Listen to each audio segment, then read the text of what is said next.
Well, I'll introduce myself. I'm Morey Wolfson. I am a member of the board of directors of ASPO-USA, and I was asked to moderate this panel.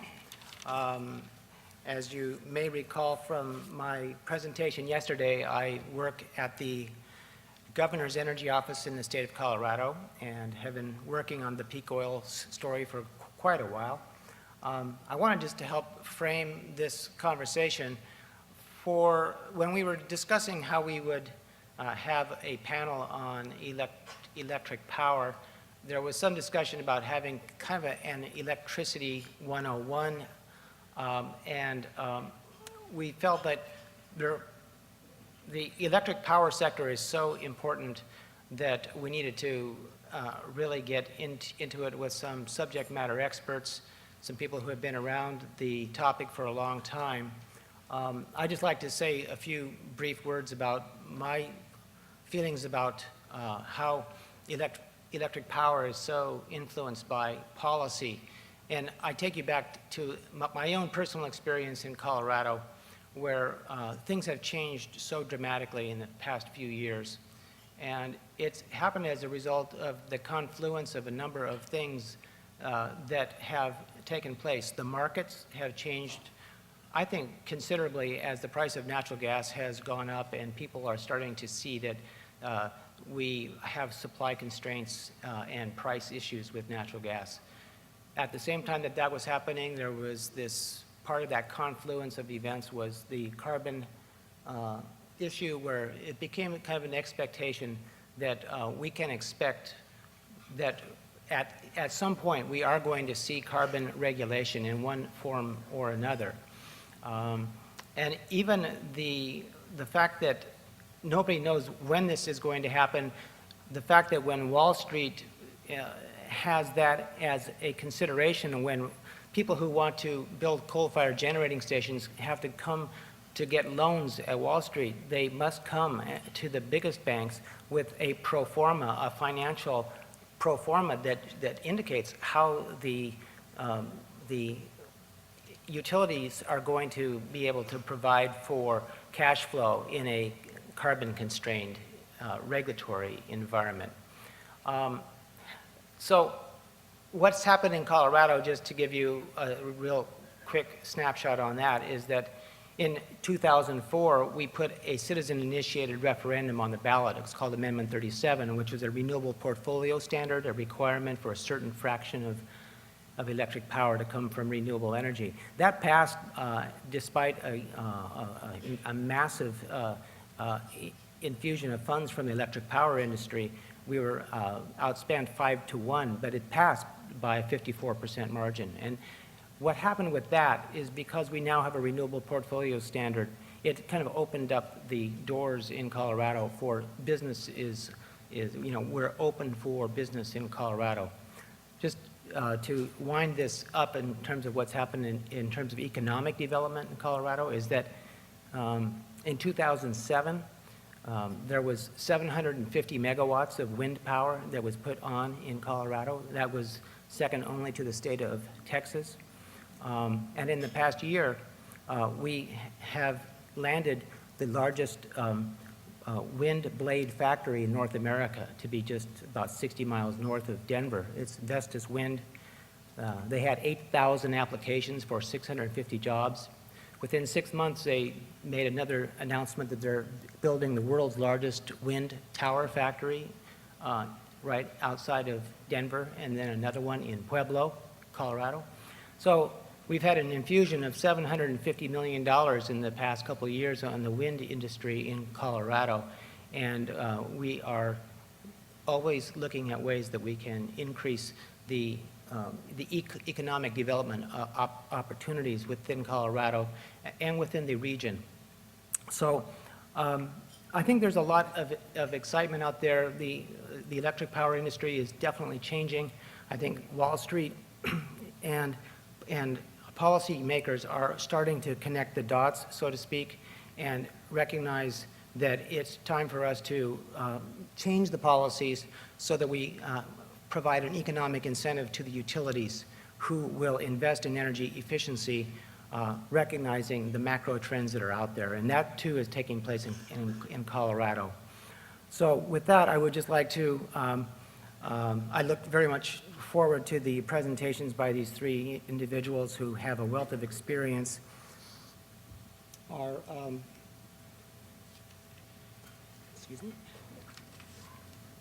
first speaker is Paul Gipe. And Paul is a wind energy expert. He has been at this about as long as I have been at this. I've been seeing his name out there for many, many years. And just a quick thing on Paul. Paul has written extensively about renewable energy for both the popular and the trade press. He has also lectured widely on wind energy and how to minimize its impact on the environment and the communities of which it is a part. For his efforts, the World Wind Energy Association presented Paul with their Worldwide Energy Award in 2008. I give you Paul Gipe.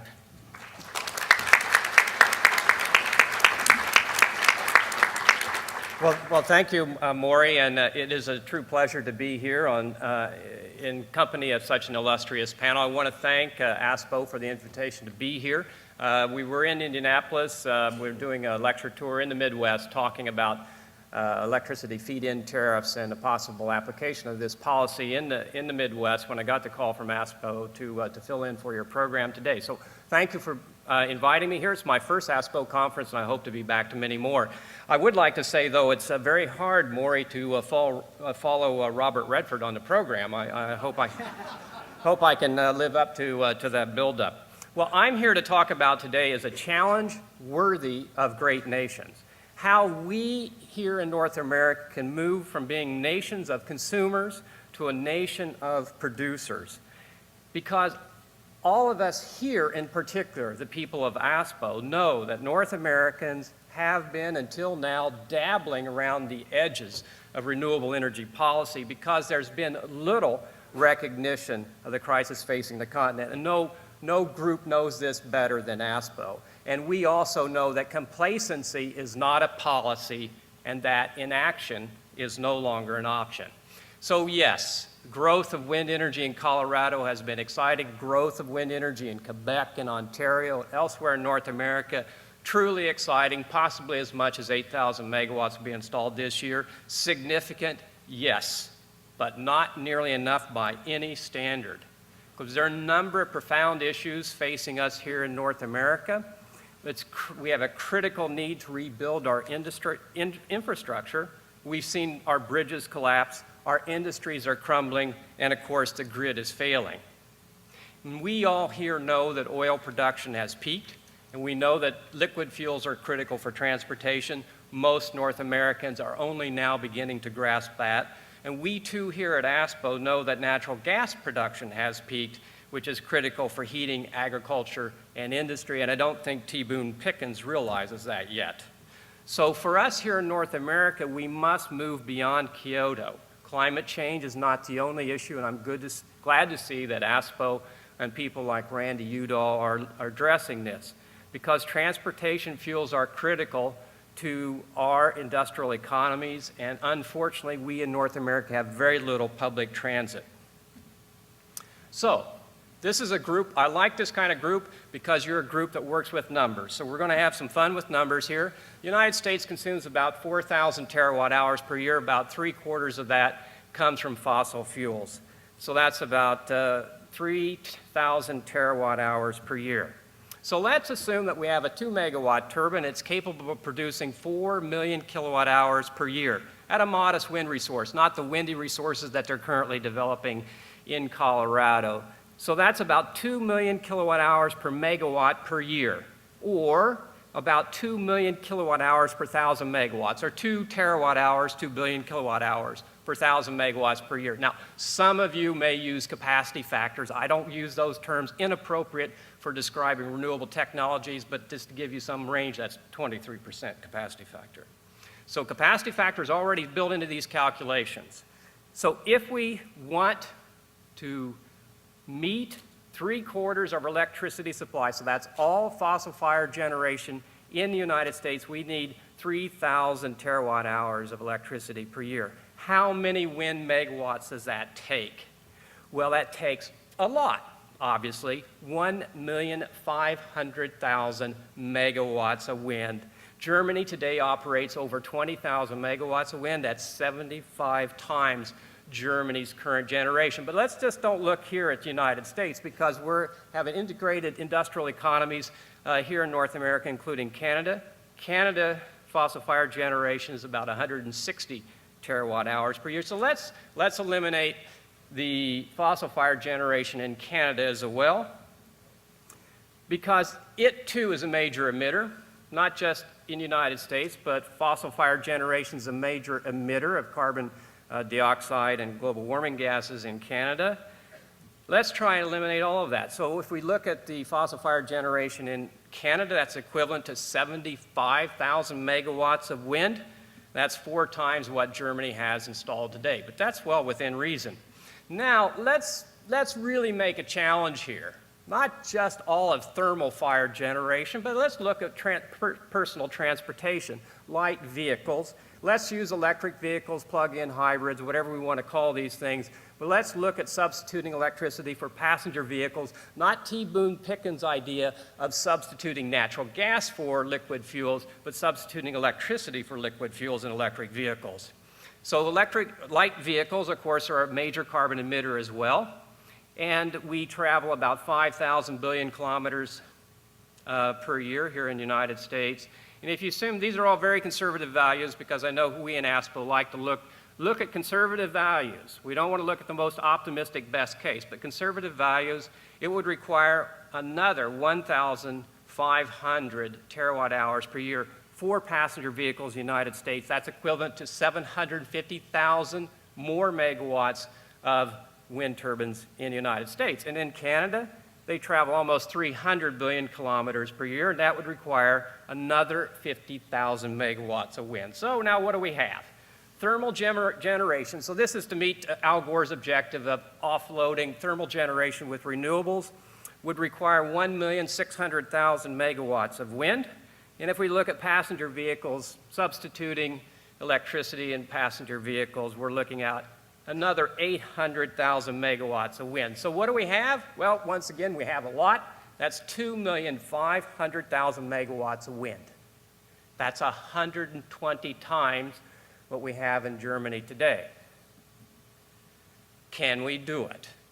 Well, let's look at a comparable industry. Let's look at the manufacture of heavy trucks in North America. About 65,000 heavy trucks are built in Canada every year, 300,000 here in the United States. Now, each heavy truck is roughly equivalent to 500 kilowatts, or about half a megawatt.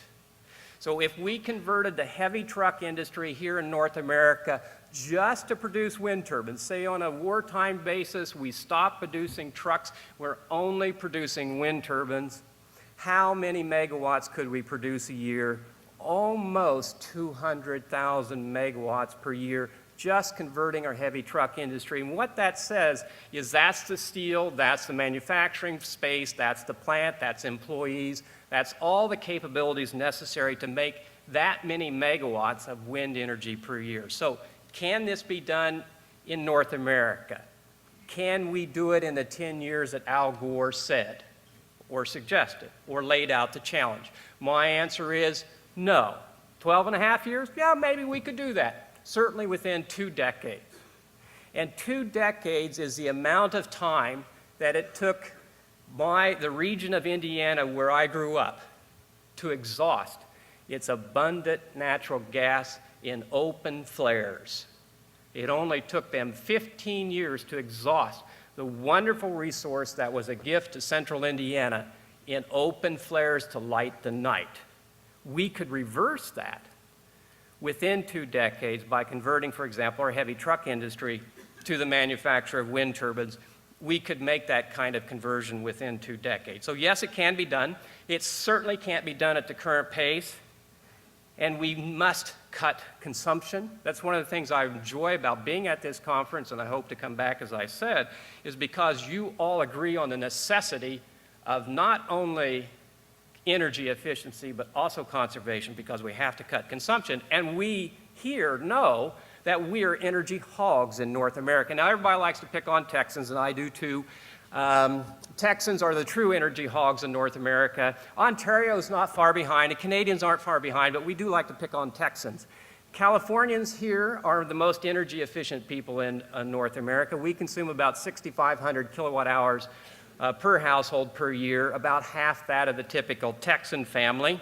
And yet we consume twice the amount of electricity per household as a typical Northern European with the same standard of living. And I'm here to tell you that we can cut our consumption in 50%.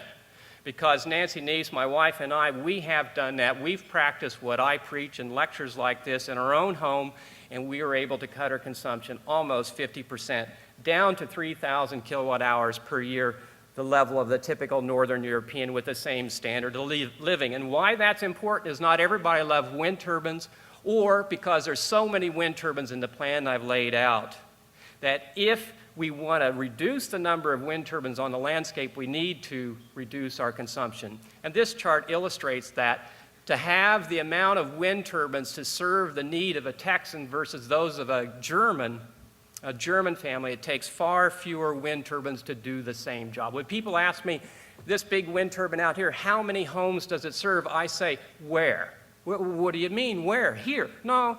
Is here California, is here Texas, or is here Germany?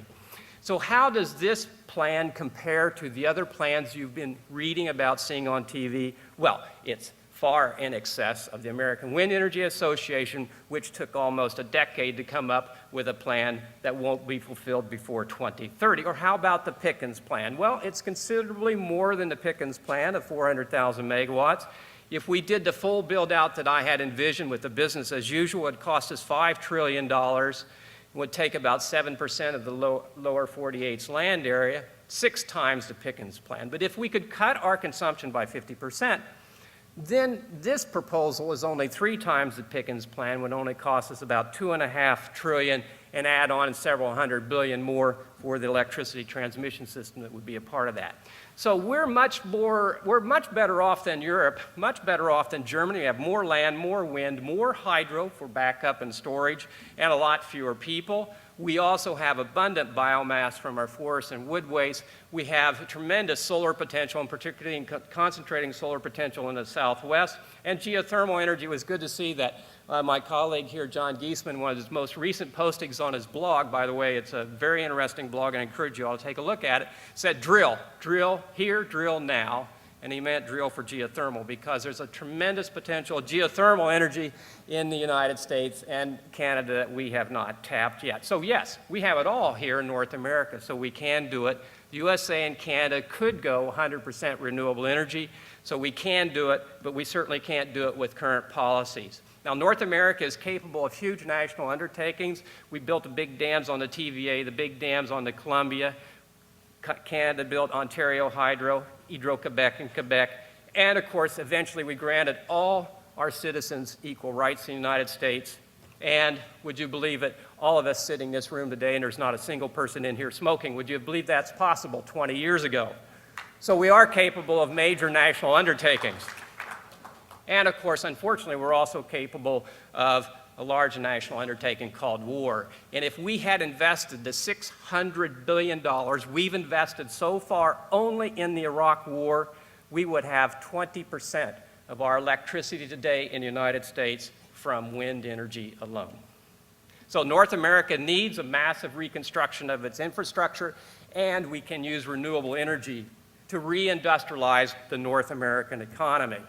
But if we're going to have these kinds of aggressive targets, we have to have aggressive measures. We need policies that make this possible. So why have these Europeans been so successful? First, they've engaged public's participation, the public's vision of joining this great renewable energy revolution, particularly in Germany and Denmark, and they were able to do this through this idea of advanced renewable tariffs that are being used by 18 countries in continental Europe today. So what are these advanced renewable tariffs? Very simple idea. It's a payment for generation.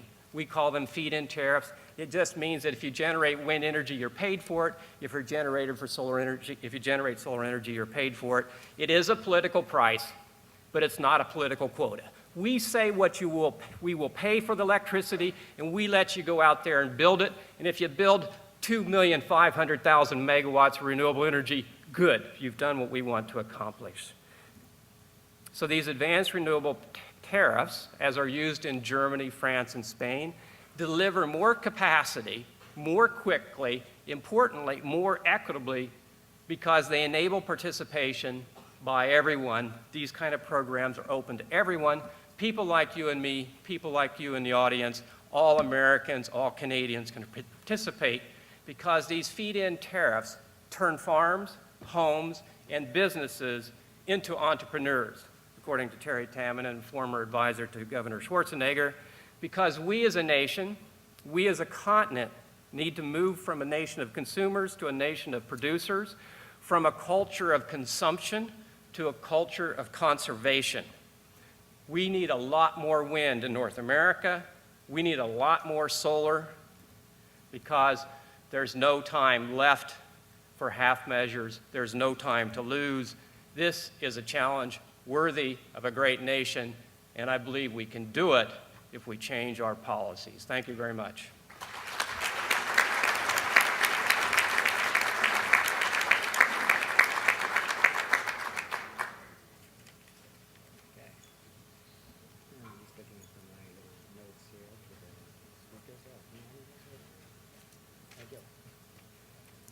Thank you very much, Paul. I'd like to spend a couple of minutes introducing our next speaker, Denis Hayes. He's heard this before, but back in 1970, I was a student government leader at the University of Colorado, and I received a letter from a group called Environmental Action. And it was encouraging student governments across the country to join in an effort called Earth Day. How many of you remember Earth Day? All right. Well, this letter was signed by Denis Hayes. And it certainly struck a note with me. I got right back to Environmental Action in Washington, D.C., wrote him a letter, Dear Mr. Hayes, we in Denver would like to organize an Earth Day. Just keep sending us instructions. The individual that he met up with to make this happen was U.S. Senator Gaylord Nelson, who came to Denver to put on, to help us with the Earth Day event. We had 5,000 people at that event, which was one of the largest Earth Day events in the United States. Since then, I've been watching Denis continue to take that environmental and ecological message out to not just this country, but to people around the world. So I was extremely happy to have learned that Mr. Hayes has agreed to be with us today. Please welcome Denis Hayes.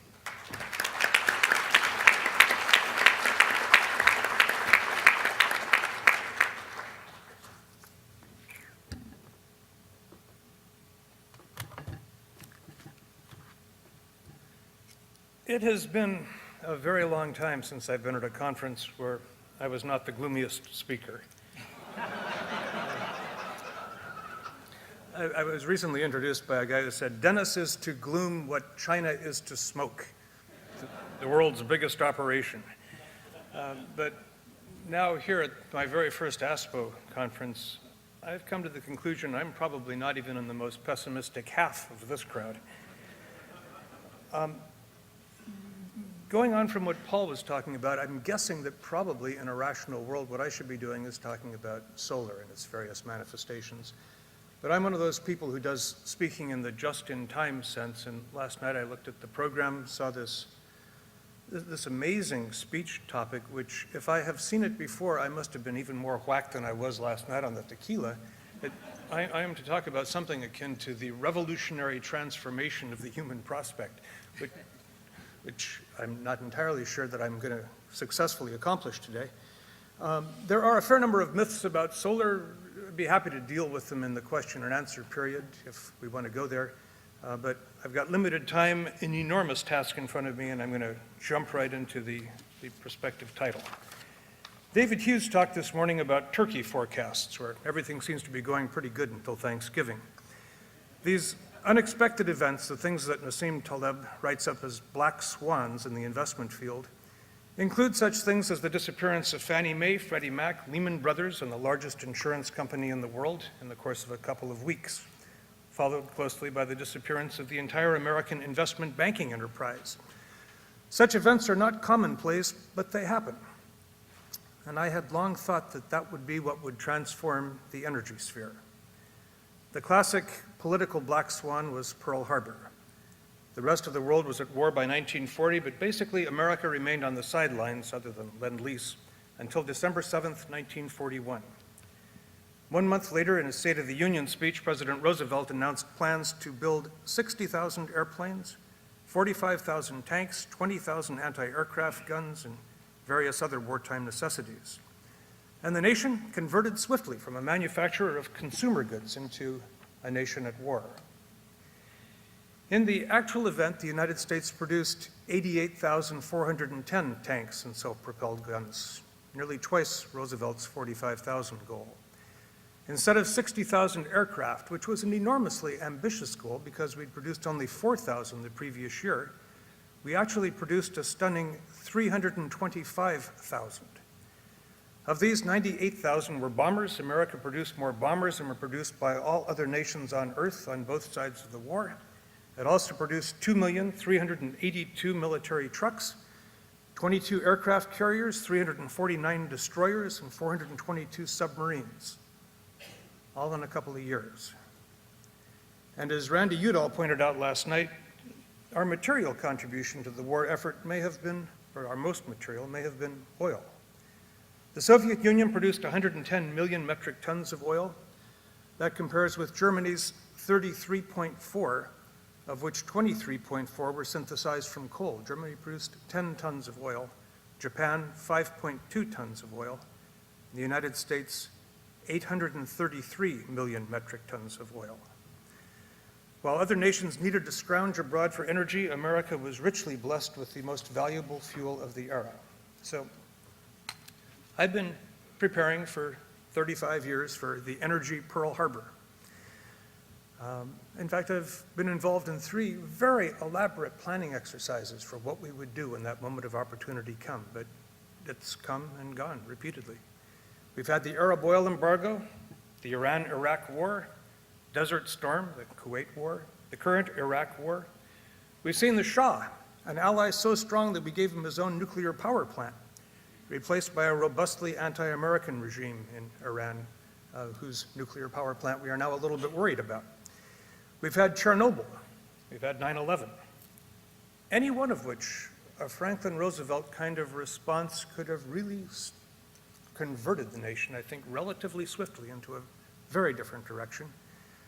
But now I've decided as I approach geezerhood that it's probably time to have a backup plan. So I'm here today with a backup plan. I'm offering not a vague feel-good hope, but a well-grounded hope. I actually think we've got a shot at it. But I have virtually no evidence for this in the energy sphere. So this talk is going to involve a great deal of reasoning by analogy. It will require us to forget the multiple regression analyses that dominate this field and the assumptions that underpin them, and look for a black swan. I want to compare the status of the energy revolution in 1980 with another revolution, the fruits of which you are all deeply familiar with, the information revolution. In 1980, IBM, which at that time was the absolutely dominant computer company in the world, announced that it intended to introduce a personal computer. This cute little computer, which it dubbed the PC, was intended to compete with Altair for hobbyists, and Atari for games, and most important with Apple and Commodore and Osborne for general consumers. The IBM machine was finally delivered a year later, in August 1981. It came with a whopping 64K of memory, a monochrome display, 2 floppy disks capable of holding 360K. It could boot up only 1 program at a time, but that wasn't so bad because we didn't have many programs to run on it. Its primitive operating system was developed by a bunch of long-haired college dropouts in Seattle. I bought one the first week it was available, and I was deeply disappointed. It was a toy. Its principal real-world use in my household was to let me erase my typing mistakes more easily. About that same time, a man named Denis Hayes, tragically not me, dropped out of Georgia Tech and developed a modem that allowed one computer to talk to another computer on a telephone line. His first commercial model transmitted information at 300 bits per second. This was faster than Samuel F.B. Morse's telegraph, but not very much. That was the information revolution in 1980. In contrast, in 1980, in the renewable energy field, essentially every commercially important solar photovoltaic material now in use had already been discovered here in the United States. So had most of the fundamentals that now characterize commercial wind turbines, and wind farms were sprouting up, especially in California. We'd begun to probe the frontiers of photoelectrochemistry for direct hydrogen production. We'd built passive solar buildings that, even in places like Denver, Colorado, required zero net energy for heating and cooling. A tiny company operating in Palo Alto had already built several cars as serial gasoline-electric plug-in hybrids.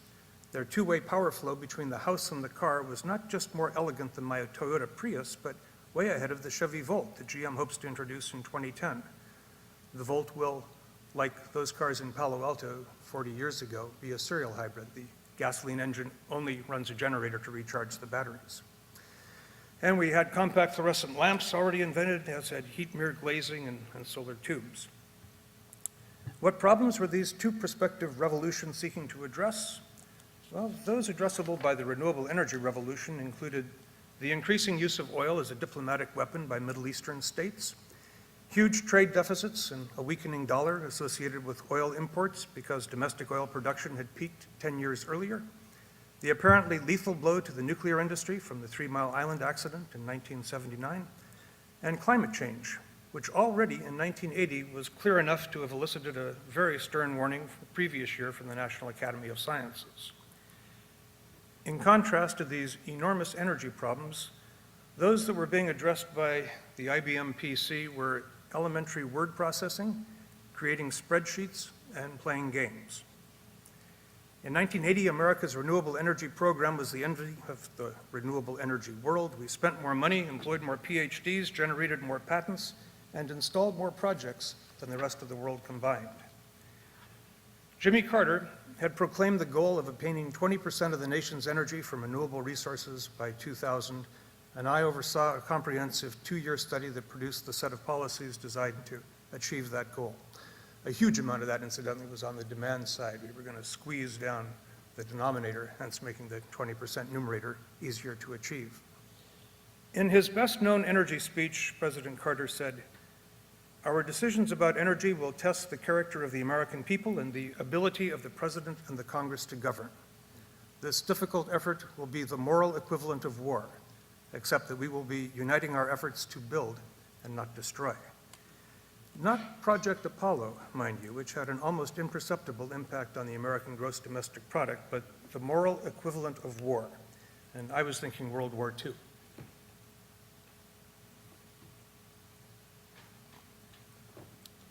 In January 1981, it was clear to me that America stood on the brink of a technological revolution, but it was an energy revolution, not an information revolution. 28 years later, the scope and consequences of the information revolution are staggering. The laptop that I typed this talk on has vastly more computation capacity than was available to Mission Control in Houston when we first landed on the moon. It costs less than $1,000 and it runs for 3 hours on a battery the size of a pack of cigarettes. Today, the entire world is covered with a web of terabit per second optical fibers. I can send a 500-page illustrated book to Bangalore about as fast as you can blink your eye. Remember that early Hayes modem that transmitted 300 bits per second? A terabit, of course, is a trillion bits. It's 3 billion times faster. In 1980, 2 terabytes of storage, if you could have found it at all, would have been more than $100 million. The current retail price is about $600. The actual manufacturing cost is probably under $200. What has all of this produced? And this is really important as we think about an energy revolution, because as we move from one source to another, even as we move from wood to coal and coal increasingly into oil and gas, it's fundamentally changed the structure of society, so that will happen with energy as well. An index of that comes out of the effects of the revolutionary changes in information. eBay and Amazon are transforming the very nature of the retail experience. Google and Wikipedia have displaced most reference books. Censorship is on its way to becoming impossible.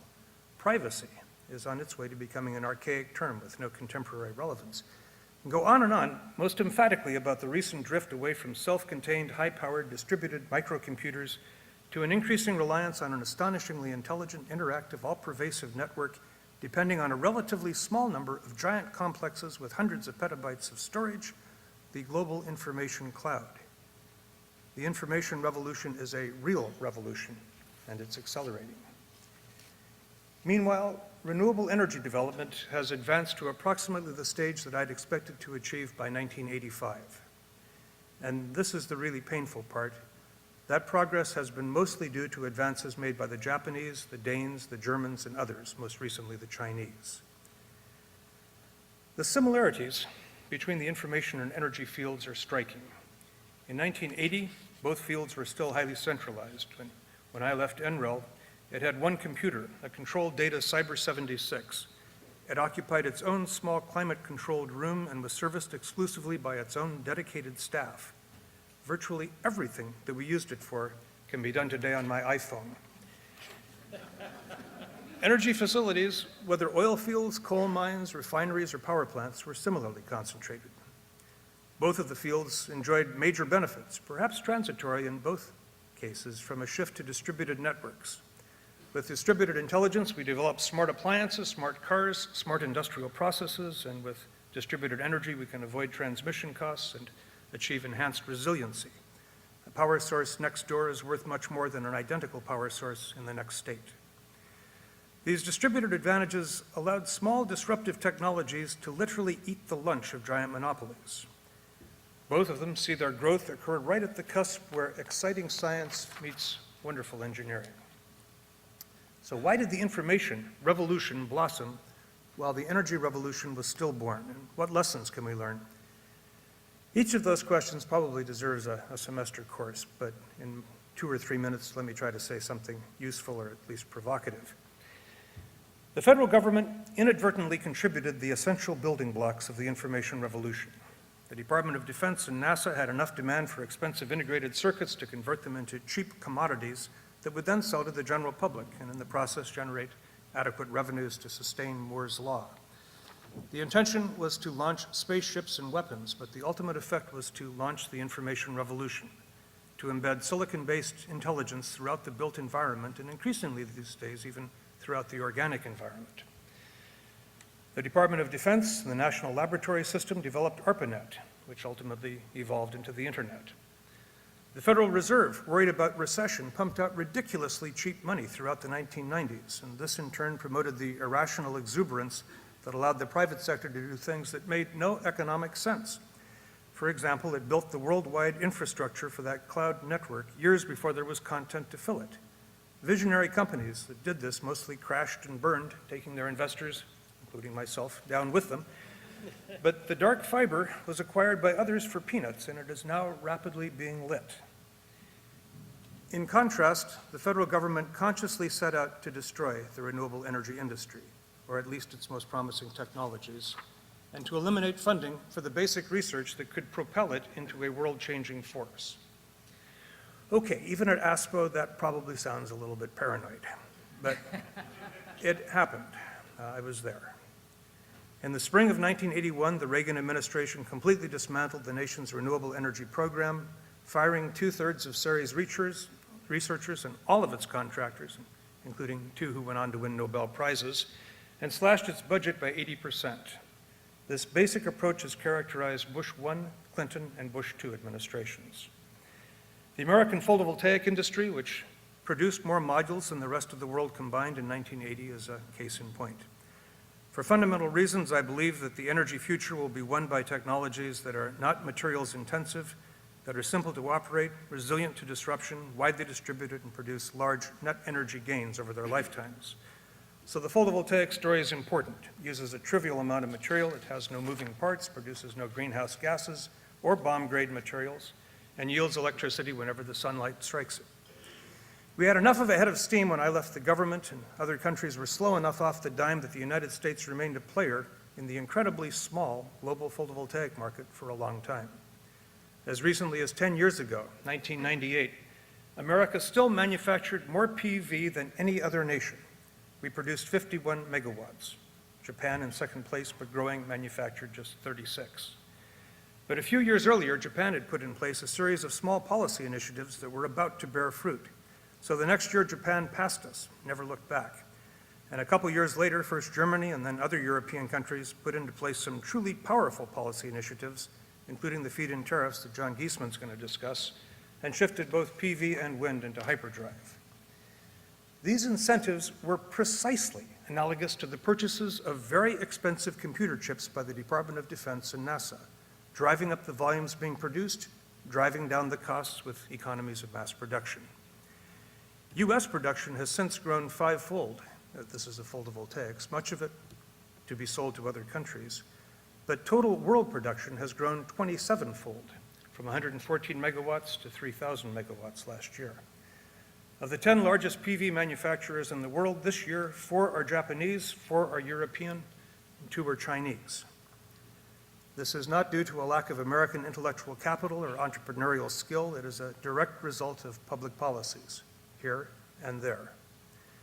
Last year, America produced 237 megawatts of the total of 3,000 megawatts produced around the world. That's less than 8%. And most of that was produced by American factories that are located in other countries. Moreover, a lot of capital is now flooding into new production facilities. Photon Consulting, the largest research firm that's looking at the PV industry, predicts a total production of crystalline silicon PV by the end of 2010, 2 years from now, at 24 gigawatts. It's 24,000 megawatts, and another 7 gigawatts of thin films. In fact, the director of the solar division of Applied Materials recently reported the first order for a 1 gigawatt factory. That's a factory that will produce a gigawatt of modules every year. That one factory will produce more PV each year than was produced by every factory in the world just 10 years ago. And soon we will be building such factories every month, and pretty soon we will be building such factories every week. Solar electricity is a real revolution. It's happening around the world, and it's accelerating. American PV is expected to grow substantially in real terms, but to continue to shrink in percentage terms. 2 years from now, because of investments already in place, we will represent less than 5% of a technology that we invented and developed, almost entirely with taxpayers' dollars, and that I believe is the single most important future source of distributed electricity in the world. Paul and I will arm wrestle. We both love one another's technologies. But in anybody's book, it will, because of the happy coincidence between the time that the sun shines and the time that we want to be awake and use power, it's going to be one of the most important. So, why did the information companies succeed while the renewable energy companies were tanking? In particular, what sorts of things might the green tech and renewable energy fields learn from the IT business? In addition to us not getting government to purchase enough renewable energy devices to turn them into cheap commodities and to develop a smart electrical grid akin to the internet, what were the differences? This is actually a chapter of a book I'm writing, and I've got about 8 differences, which I'm not going to lay on you, but here are just 2 quick ones that I think are important. First, creative revenue models. I use Google 20 times on a really slow day. The Encyclopedia Britannica that I seldom use anymore cost me more than a month's salary when I bought it. I have never paid Google a penny, and Google is making money hand over fist, as are Amazon and eBay and PayPal and Yahoo and Skype, and eventually Facebook and MySpace and LinkedIn will get there too. We're finally seeing a little bit of creativity in the renewable energy world, separating environmental benefits of green power sources from the commodity value of the resulting electricity and selling those benefits to third parties. We're seeing companies that, in essence, lease other companies' roofs, install solar collectors, sell the grid the distributed power, sell the tax credits, the revenue streams, and the green tags to whomever they offer the greatest value to. But there remains a lot of room for financial innovation. Simple conditions in the external world, climate change, the war in Iraq, peak oil, are persuading a lot of investors to cover their bets in green tech and renewable energy. But until the last 2 years, the renewable energy field had never promised the revenue streams necessary to intrigue venture capital and to underpin wild, crazy dreams of a 10-bagger. The other one worth mentioning is, I think, something I think of as from the beaches of Normandy to victory in Europe.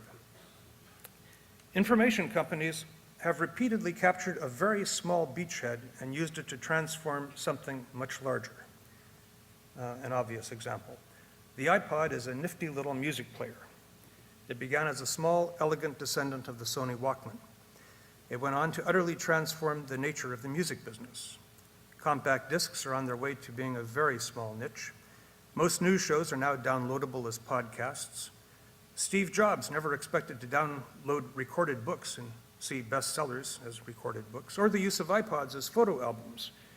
Nobody imagined that Bose would design expensive speakers that work only with iPods, or that cars would have sound systems that are built around iPods, or that the iPod would evolve into the iPhone, continuing all its essential features, but adding telephony and web surfing and email and instant messaging and interactive games and a camera. The renewable energy field has never produced a killer app, something that utterly conquers a small space and then expands to conquer everything around it. In conclusion, I have made it a habit whenever I talk to somewhere in the course of my remarks utter the words, in conclusion, if only to give the audience hope. In conclusion, we have reached the inflection point for a large number of technologies, and that point is coming with astonishing speed for many others. They are going to do for carbon-based fuels what PCs did to IBM and Control Data and Cray and Wang and Digital, and what the wireless folks and the cable companies and the fiber optics companies, aided by federal antitrust policy, did to AT&T. Ma Bell was the mother of all monopolies, the most powerful company arguably in America. It operated probably the finest research laboratory in the world, and it is, for all intents and purposes, now dead. Moreover, as a result of the subprime meltdown, the overnight disappearance of the investment banking industry, the weakening dollar, the negative balance of trade, and other factors, the Federal Reserve is pumping more and more liquidity into the financial system. Boy, this is really in conclusion. No, one more. Thought I was going to, my resounding conclusion, I thought I was going to have to wing it. We may not see a full-blown repeat of the dot-com craziness, but we're likely to see a few years where a lot of money will be thrown at a lot of ideas. A fair number of them, in my view, like advanced nuclear reactors, liquid fuels from coal, will probably be bottomless sinkholes that we'll ultimately walk away from. But some of them will almost certainly be the smart grids, the ultracapacitors, the very fast electrified rail lines, the advanced batteries, the dirt-cheap, durable, efficient solar cells, the large-scale wind farms and solar farms, the new geothermal drilling technologies, and the other core elements of the clean energy revolution. And thus, perhaps for the first time since 1981, and ironically, almost entirely due to an unimaginable flood of bad news, I am genuinely hopeful that the solar revolution is near. Thank you.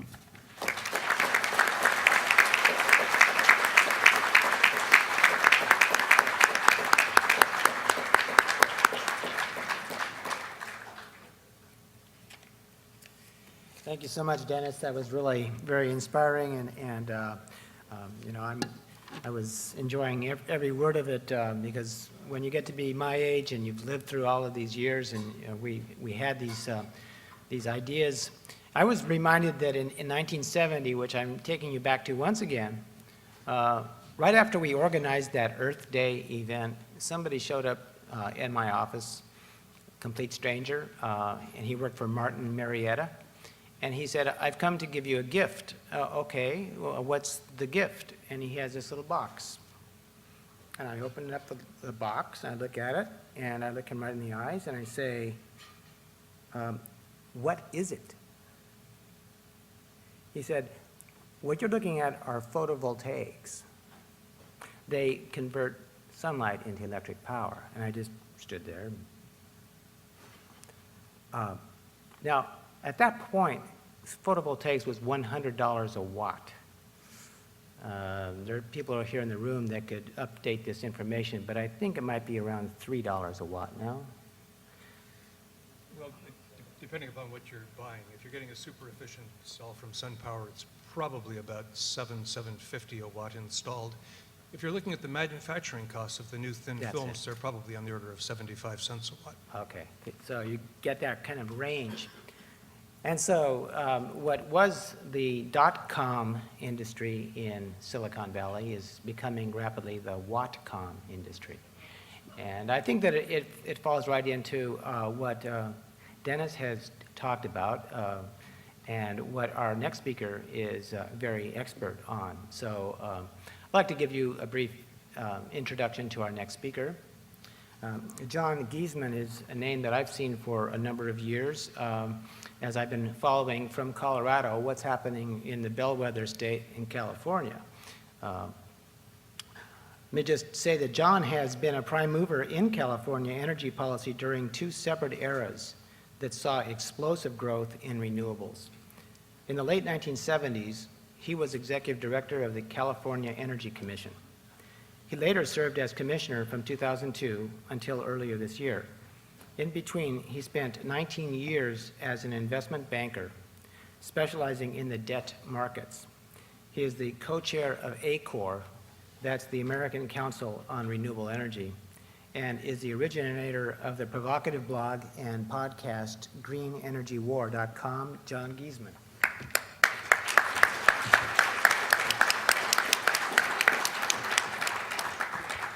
Thank you, Morey, and my thanks to ASPO for the invitation to address you today.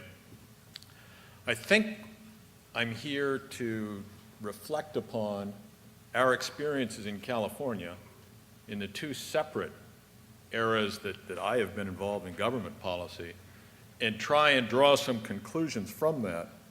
But I have to tell you, I have a rather tortured biography, and my almost 20 years in the bond markets have left a fairly indelible impression on me. I see enough gray hair in the audience to know that many of you also came of age during the era that I did and tend to think of the purpose of the government, particularly the federal government, to either promulgate lies or wildly inaccurate projections of the future. And I think any of those of you that have made a study of EIA price forecasting would know what I'm speaking of. Be that as it may, I do think the last several weeks of our experience as a nation are likely to change a great deal about our energy circumstance and the role that government plays in it in the months to come. I believe and have felt for some time that irrespective of which party prevails in the presidential election in November, we are likely to bring a wartime level of urgency to our energy challenges when the next administration is inaugurated.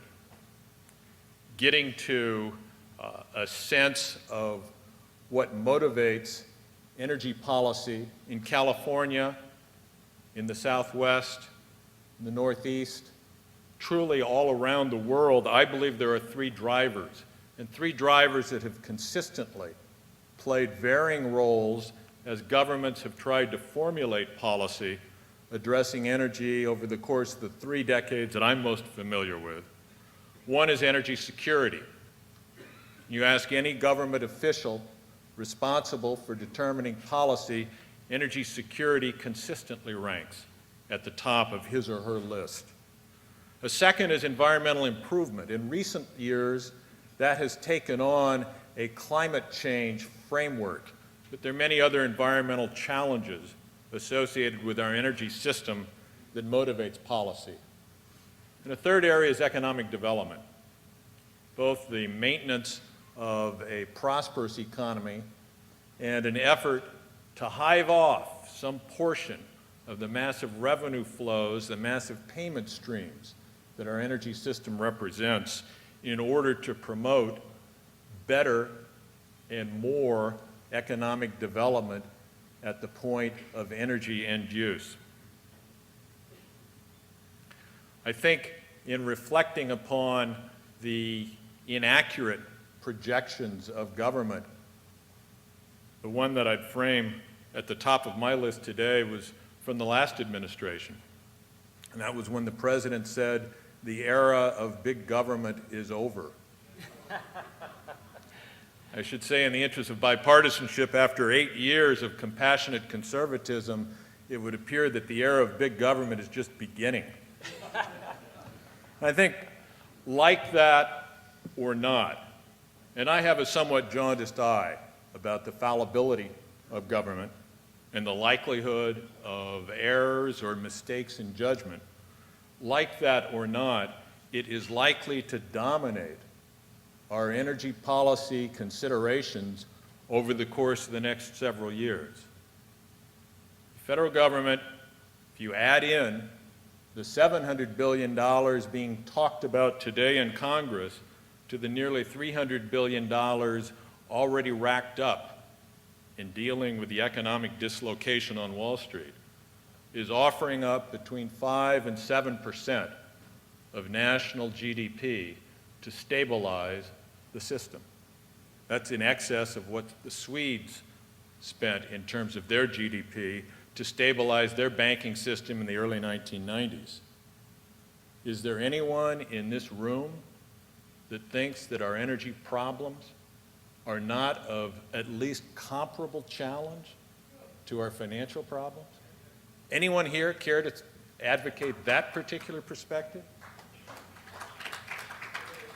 I would suggest to you that in the months to come, despite the negative experiences so many Americans have had with federal policy in the past, we will look to Washington to try to figure out some way to change an unacceptable status quo. In California, we've made a long practice of challenging the judgments in Washington. We did that in the 1970s when I was involved in state energy policy. We've done that most forcefully under Governor Schwarzenegger the last 5 years.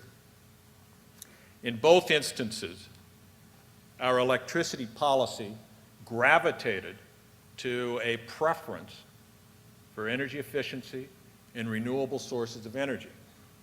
And a number of reasons as to why that may have been the case. Let me tell you the first and most practical from the standpoint of a governmental policymaker. It was the path of least resistance. We have a very aroused public in California when it comes to energy decisions. The path of least resistance, the one most likely to succeed, the one least likely to trigger show-stopping public reaction, was to place an emphasis on radical improvements in energy efficiency and as strong a promotion of renewable sources of electric generation as our comparably small state treasury could support. I say that comparably small remark as a sense of irony because most Californians consider themselves to be greatly overtaxed. In the late 1970s, we had exhausted a utility supply plan that first served up nuclear power and then, for a brief period of time, steam-fired or direct combustion pulverized coal plants. Neither proved economically viable. We had a very vitriolic environmental debate over nuclear power in the 1970s and decided that we weren't going to invest in any more nuclear plants. The utilities briefly served up several coal options, and in an era of high interest rates and rapidly expanding capital costs, those plans proved to be beyond the financial capability of our utilities. And as a consequence, we entered the decade of the 1980s in desperate need of new generation. With an exhausted utility resource planning capability, what did we do?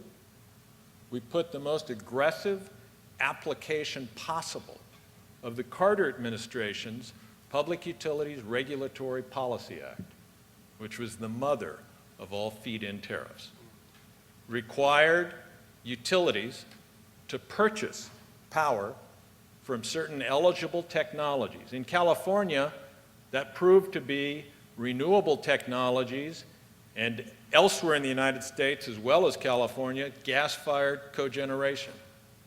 We put out an offer that the utility was required to purchase power from whoever generated it at the avoided cost that the utility would otherwise experience if the generation was not available.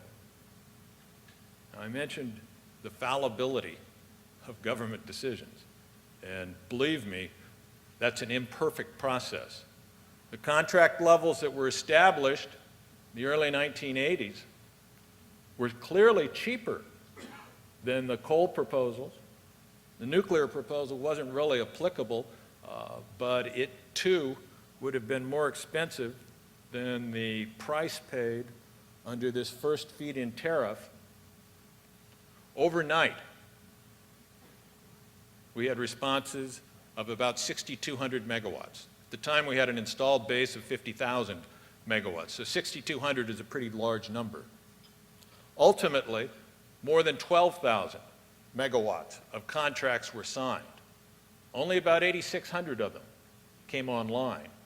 Even with a guaranteed contract, there's a failure rate of about a third, if not more, of the projects that were signed up.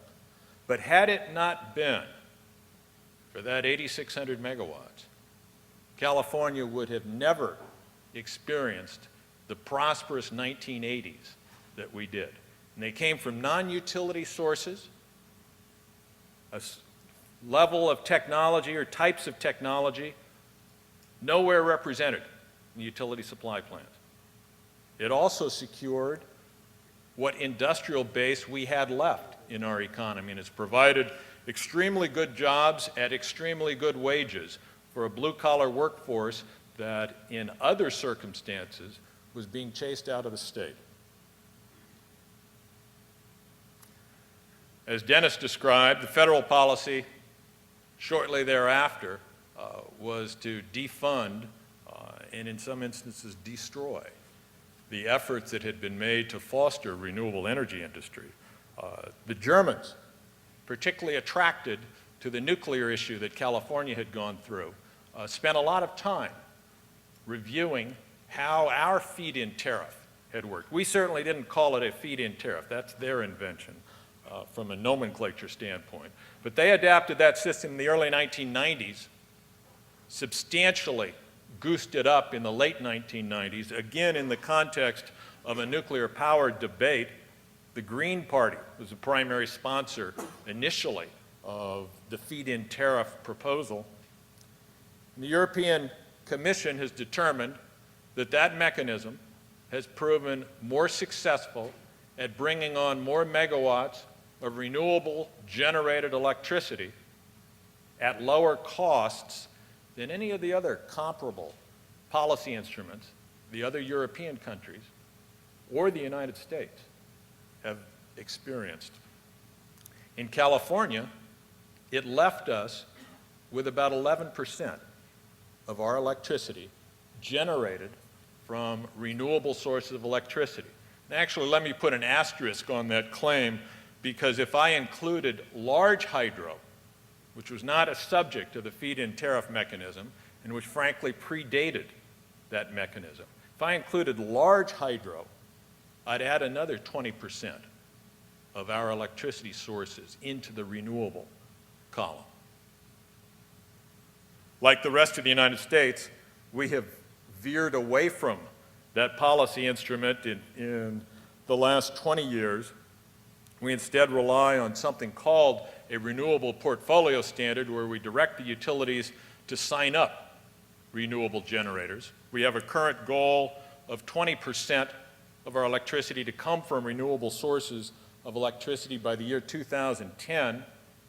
We've left the utilities a little too unfettered discretion in signing those contracts, so they managed to pick projects that have no transmission access, that have no permits in hand, that will take multiple years to build, and it would appear that they will be between 2 and 3 years late in meeting that 2010 goal. The Energy Commission, when I was still on the commission last year, came to the conclusion that if we were to meet the governor's greenhouse gas reduction targets in 2020, and that is to reduce our emissions of greenhouse gases to 1990 levels by 2020, that we would need to step up our renewable goal for electricity to 33%. This was no particular surprise. The Energy Commission had been saying this since 2005. The Public Utilities Commission had been saying it since 2005. The governor endorsed it in 2006. So in the way of government, if you say it enough times, gradually, you will create the impression that something's about to happen. The Energy Commission also appended the important observation last year that in order to achieve that larger target, we would need to return to the feed-in tariff mechanism, to take some of the unfettered discretion that we had afforded our utility industry away and say that going forward, a generator, renewable source of electricity should have a legal entitlement to connect to the grid, should have a legal entitlement to be paid an appropriate price for its output. The regulatory system will have to establish what that appropriate price is. I have no doubt that there will be mistakes made in those calculations. We may pay too much, we may pay too little. That's what regulators do all the time, is make those determinations. And you hope that when they make them, there's room for adjustment going forward. We have had the experience of a close interaction with the European countries that have adopted that mechanism. They continually send delegations to visit California government and express amazement that we ever abandoned the mechanism in the first place. An organization called the World Futures Council has promoted the mechanism around the world, is placing particular emphasis in the United States and in Canada. And the key to this particular policy instrument is that electricity tends to be regulated at the state or local level. If you live in a community with a municipally owned utility, it's your local government that sets policy for the utility. Just as in California, all across the United States, there is an aroused citizenry drawn to these issues. And part of the magic of the feed-in tariff mechanism is it provides those aroused citizens a policy to expect of their elected officials, and by virtue of their appointments of their regulatory officials as well. And I would think that going forward, what you are likely to see in the United States is, rather than a one-size-fits-all edict coming from Washington, a set of policies tying financial incentives to states and localities which encourage, and I do mean require, their utilities to purchase electricity from renewable sources of energy. That's an effort likely to see a groundswell at the local level, just as it has in California. What will it cost? Depends on the circumstances in the local jurisdiction.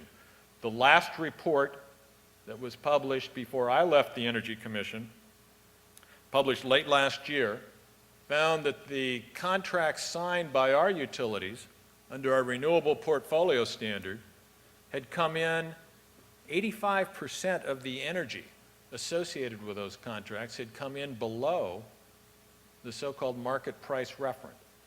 Now, we're a natural gas dependent system, but our market price referent is a calculation based on a modern, new, gas-fired combined cycle power plant, the heat rate below 7,000 BTUs, 70 to 80% of the life cycle cost of electricity from that plant will be fuel. So, as you can tell, it's all driven by what your gas price forecast is. Nevertheless, 85% of the energy associated with those renewable contracts had come in below that benchmark. Now you'll tell me, that's California.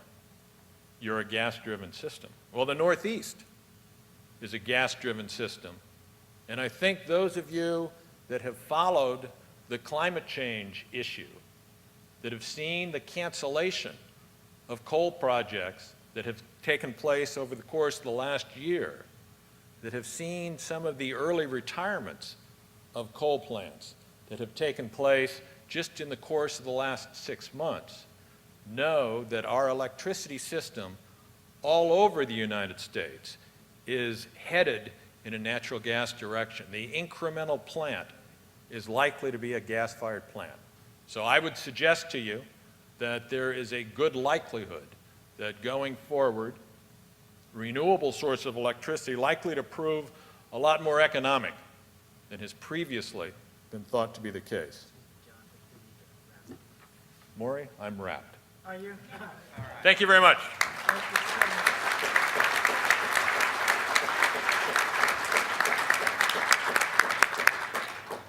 Well, we've had a great conversation, John, Paul, and Dennis. Steve, I want to ask you just for a time check. 15. Okay, thank you very much. Well, we've got a lot of good questions that have come forward, and I'll just, I was reading them, and I'll just pose those questions now. I'd like to ask Dennis, there was a question, if you could comment on the materials that are contained in photovoltaics. We had Colorado State geologist Vince Matthews last night give us a whole series of minerals that are contained in a lot of photovoltaic materials. If you could comment on any research or thoughts that you have in that regard. Some of the photovoltaic compound semiconductor materials are relatively rare.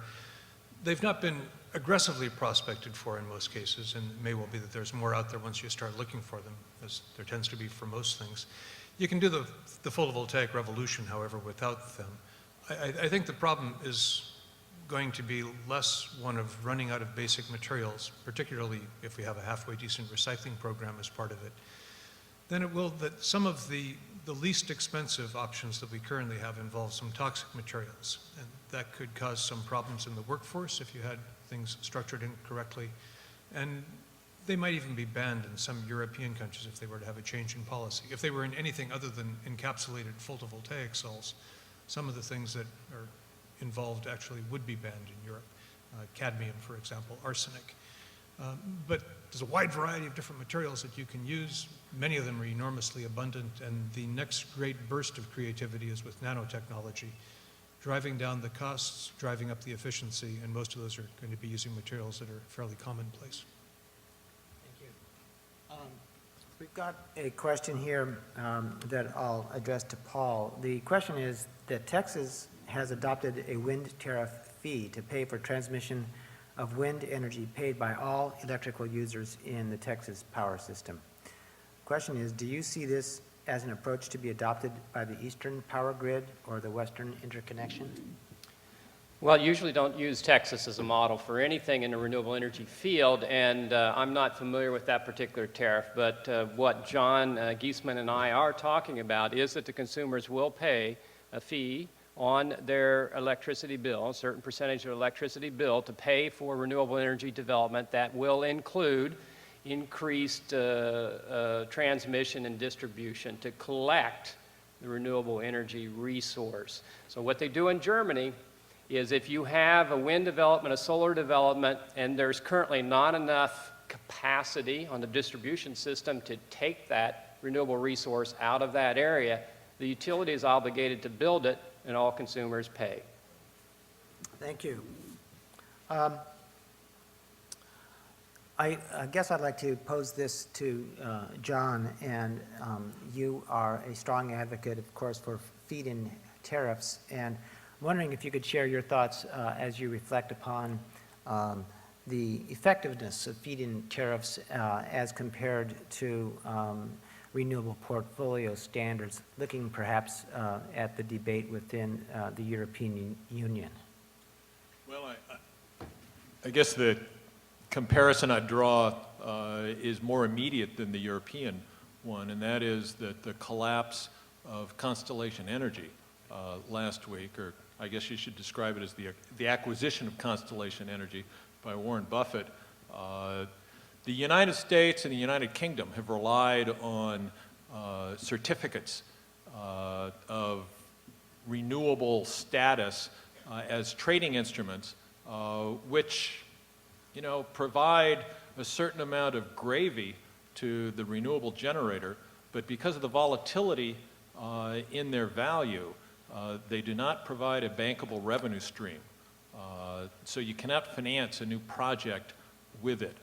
On the other hand, an obligation from a creditworthy utility or a creditworthy grid operator is something that provides for the long-term financeability of a renewable project, and as a consequence, I think the feed-in tariff is most likely to be the preferred instrument in this country going forward, just as it has become in Europe. Yes, Paul. Morey, I'd like to add to that. We've seen from the studies done in Europe that feed-in tariffs are cheaper, quicker, more reliable at actually getting capacity in the ground producing electricity, and as I said in my presentation, more equitable because everyone can participate, not just an elite few like Goldman Sachs. Thank you. I'd like to pose this one to Denis. Your speech was entitled Revolutionizing the Entire U.S. Energy Strategy, What Will It Take? And you referenced the kind of response that Franklin Roosevelt had after Pearl Harbor, and that this country's big three, and a lot more than three at that point, were just told, I'm sorry, you don't understand, you're not going to be building cars, you're going to be building tanks. And you referenced that you've been waiting for that time, and I'd just like to ask you to reflect a little bit on this. You know, you also mentioned the moral imperative of war, or the moral equivalent of war, excuse me. Can you tell us what you think is happening, like at this moment, both with policy, technology, and the markets that would suggest that what you've been working for all these 40 years is really about to come true in terms of making it happen? Well, my hunch, sadly, is that it's not going to happen that way. What that requires is Franklin Roosevelt deciding that there is no more important issue than, obviously, winning World War II, and whatever it takes, we will do. I don't see that kind of decision being made by anyone in the current sphere. There are just too many things out there, including winning another war or somehow settling and getting out of another war, dealing with the huge macroeconomic issues that are affecting people immediately, who are losing their houses or are worried about their savings deposits or their money market funds or the integrity of the financial system. And so I spun out this counter thing in my talk that suggests we may not need that. The role of the government in getting this thing launched may well be far more what has already happened in Europe and Japan and China. Driving down costs, creating markets. And I think my sense right now is that it's going to happen in wind, it's going to happen in solar, it's going to happen in geothermal. And the real question is, are we going to be at the cutting edge of these technologies and exporting them, exporting the intellectual property and the actual materials in some cases, or are we going to be buying them? And that's the unknown. But one way or the other, as everybody who understands what peak oil means, we're going to be going there just because we have no other good choices. I'd like to follow that up because I'd like to reiterate what John Geesman said, that states must act. States can act, they have the responsibility to act, they have the historical precedent for acting on energy policy, and particularly in the electricity sector, and really the action must begin both at the community level, whether it's the city of San Francisco or the city of Austin, and at the state level. And eventually, we hope, Dennis and I and John, that the federal government will follow us. If I could say just one more word with regard to that former question. One of the most depressing conversations that I have had in a long time dealt with a debriefing about the loss of the climate legislation recently in Congress, the rather formidable beating that it took in Congress. And it would have been a whole lot closer had several people thought that there was an actual chance that it might have passed. They were given a pass by their party. When that debriefing took place by the key folks who will be involved in setting energy policy for a new Democratic administration, if that's what we have, the takeaway lesson was that we need to compromise this bill quite substantially in order to win coal state Democrats and pro-nuclear Republicans. This was an appallingly inadequate measure that went down, and if in fact what we're going to be doing now is compromising it further, we will have a piece of legislation that is a trivial step in the right direction at a point when it's become clear that what we need is bold leadership. And it's within the context of that kind of thinking. It's purely inside the Beltway thinking that, I get pessimistic. What we really require is somebody who can capture the national microphone, address the kinds of issues that you people that we've been talking about for the last 3 days here, and mobilize a country to overcome those resistant economic players in Washington that don't want it to happen. But without that kind of leadership, it's not going to happen. And John, your thoughts? Let me briefly speak on behalf of Hope Overcoming Experience. Senator McCain is in favor of a 2050 goal that would reduce greenhouse gas emissions by 60%. Senator Obama is in favor of a 2050 goal that would reduce emissions by 80%. The International Energy Agency indicated that achieving a 50% reduction by 2050 would require a complete decarbonization of the electric generating sector. So these guys can run. Not clear to me they're going to be able to hide. Both of them have embraced policies that I think they'll be held accountable for that would require a very significant change to our electric generating system. I'd like to.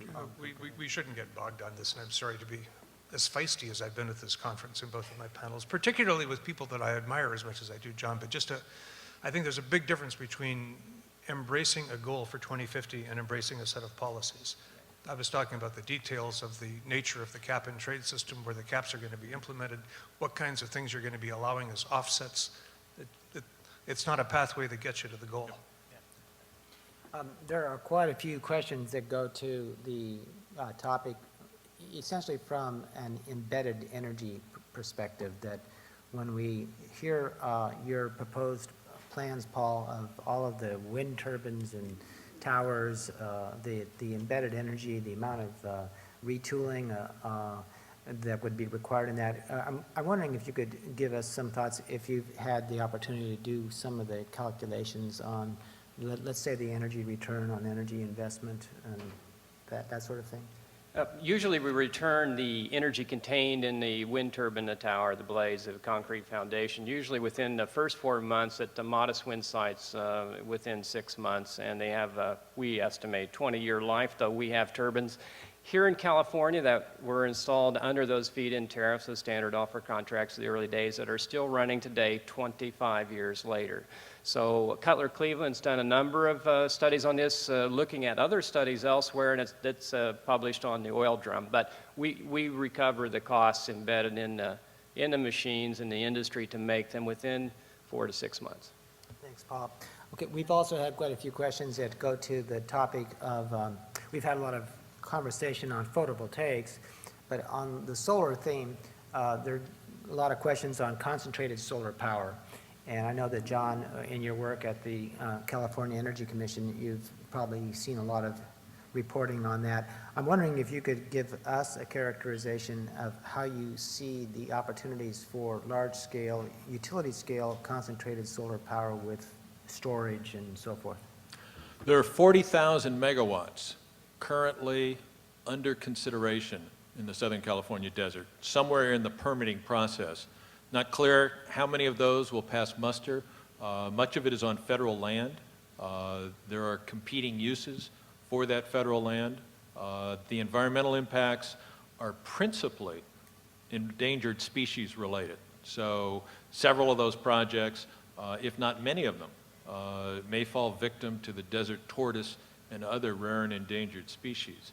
But a large number will go forward. Probably a larger number will go forward in Arizona and Nevada. They are all transmission challenged because they're going to have to connect to the high voltage grid, which will require new investment in new transmission lines. But it will happen. Thanks. I think this may be one of our last questions here, but on this one, I'd like to ask all three. You know, in order to have a full-scale wind build-out and to have it be optimized, to have the integration of the wind onto the electric power system, because of the intermittency of the wind, you need to have a certain amount of natural gas backup. So there's that.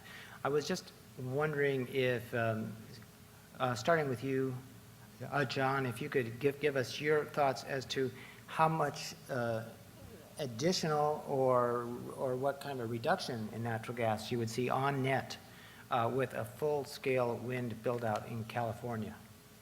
Well, I think you shouldn't skip over the prospect of storage technologies either. I think in the venture capital world, probably the most promising space right now and the most likely underserved space is in storage technologies. And there are several dozen different alternatives providing storage of different periods of time. But on the natural gas side, I think that the assumption should probably be that you're using single cycle machines, and most likely for less than 10 to 15% of the 8,760 hours of the year. You're displacing existing steam boilers that use natural gas. You're probably not going to see much new investment in combined cycle natural gas. So you're shifting the type of generation technology over. I would say the most likely is you're going to hold your gas use steady. There are arguments that you could see a decline. Hopefully you will not see an increase. Thanks. And Paul? Well, I'd have to agree with John. Some recent academic studies have said that you can go to 50% penetration of wind, for example, in the Midwest, you go to some of these simple cycle gas plants that just pick up the generation a few hours per year.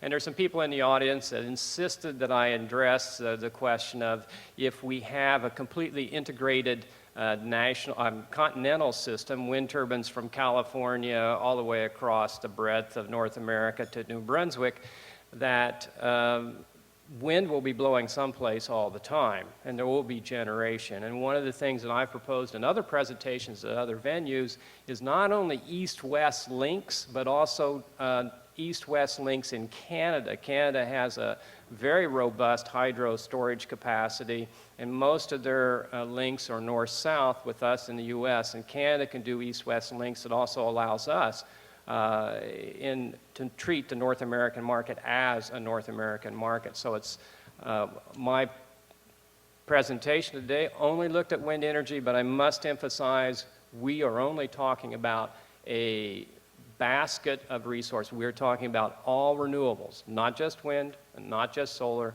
not just geothermal. We have to have all of it. And do you have some thoughts on this, Dennis? Well, after John and Paul have talked, there's not much left to be said, at least that I would disagree with in the wind area. To talk about some of those other technologies, the nice thing about the concentrating solar thermal technologies is there's a built-in storage that is part of the initial costs of installation, which at least lets you feather in and out. It's very cheap to store sunlight as heat at temperatures that are still capable of generating steam. With regard to the distributed technologies on houses, and this sort of acts as a bridge into the next session of the conference, there is, I think, an exciting possibility that in the vehicle-to-grid area. I serve on the board of a company that has manufactured a really interesting technology that is roughly like an iPod in terms of its size and its simplicity. And you put it between the plug in your automobile and the socket that the automobile will plug into. And you set just a handful of things. You say, for example, if you're selling electricity at 4 cents a kilowatt hour, I'm buying. If you're buying electricity at 20 cents a kilowatt hour, I'm selling. I need to have enough electricity left in my car to let me go 20 miles tomorrow. Really simple. You can do it in 30 seconds. It communicates instantaneously with the grid operator every place. And so the grid operator knows exactly how much power is out there that's instantaneously available. It's spinning reserve. You can pull it out without having to start up anything. And in an ultimate case, if you find yourself with serial hybrids and in a real emergency, you can actually use your car to run your house. You just turn on your engine, ventilate your garage, and feed the power directly into your house. There are going to be things in the future of this energy revolution, particularly, I think, in the way that we handle the storage of power, that will be very similar to the kinds of enormous changes that have come out of the information revolution. And as with the information revolution, we can't even begin to guess at this stage what most of them are going to be. Well, please join me in thanking these panelists.